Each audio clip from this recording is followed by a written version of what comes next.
Finishing up another burn on Piney Grove Preserve. This unit we've burned before, but with a lot more pine trees. Had a thinning come in here and really reduce the basal area down dramatically. And this is... Still and Bobby, can you roll back here and walk towards your back? This is kind of basal area you're looking for red cockaded woodpeckers on other parts of the preserve. So this is kind of prepping for that. There's clusters in this unit already, and this will expand the opportunities for more clusters in here. Late May, growing season burn. Plan is for some burns even later in the season for Hardwood Control. This unit that's been thinned.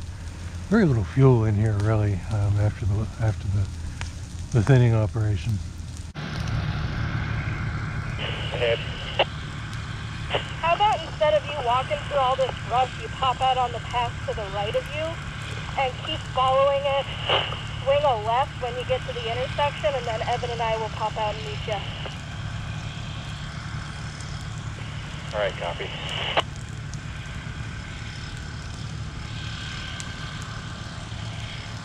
Most of these units have been burned so often that the fuel loading's reduced. The basal area is thinned out as well, so there's not much fuel on the ground in places, and we're getting this herbaceous response in here, which is still mostly cured, so it provides a good carrier for the fire along with the needle cast. But as you can see, there's not a deep accumulation on the ground in here, so this low intensity, slow moving fire will be really effective on any hardwood that's in these stands that we're trying to control. So this unit on Big Woods Wilderness Wildlife Management Area was burned about a month ago. What you see in here with the mortality was from a burn about 4 years ago now that extended dry period had a lot of residual burning into the duff layer and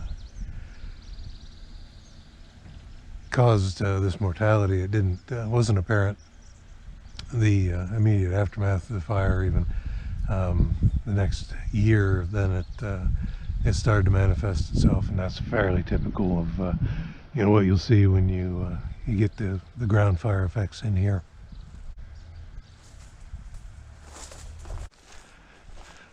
We put fire into these sites so frequently that you end up with a very even aged stand, and don't get much pine regeneration in here at all because of the frequency that we're putting fire in them. Where you will get some is where these gaps have been created in here, and this is maybe 1/10 of an acre gap here that has some regen established in it, and also it's an opportunity to plant stuff into these gaps. We've done some some longleaf pine plantings, more widespread plantings, and but every now and then we can go in and put a few longleaf into the gaps as well. So if we look at a map of the project area with the burns to date on it, you can kind of get an idea of where these burns have occurred. And then if we look at an image from Google Earth, you'll see on some of the shaded areas where we've done some larger cutover plantings of longleaf, and the smaller gaps don't really show up on Google Earth as well.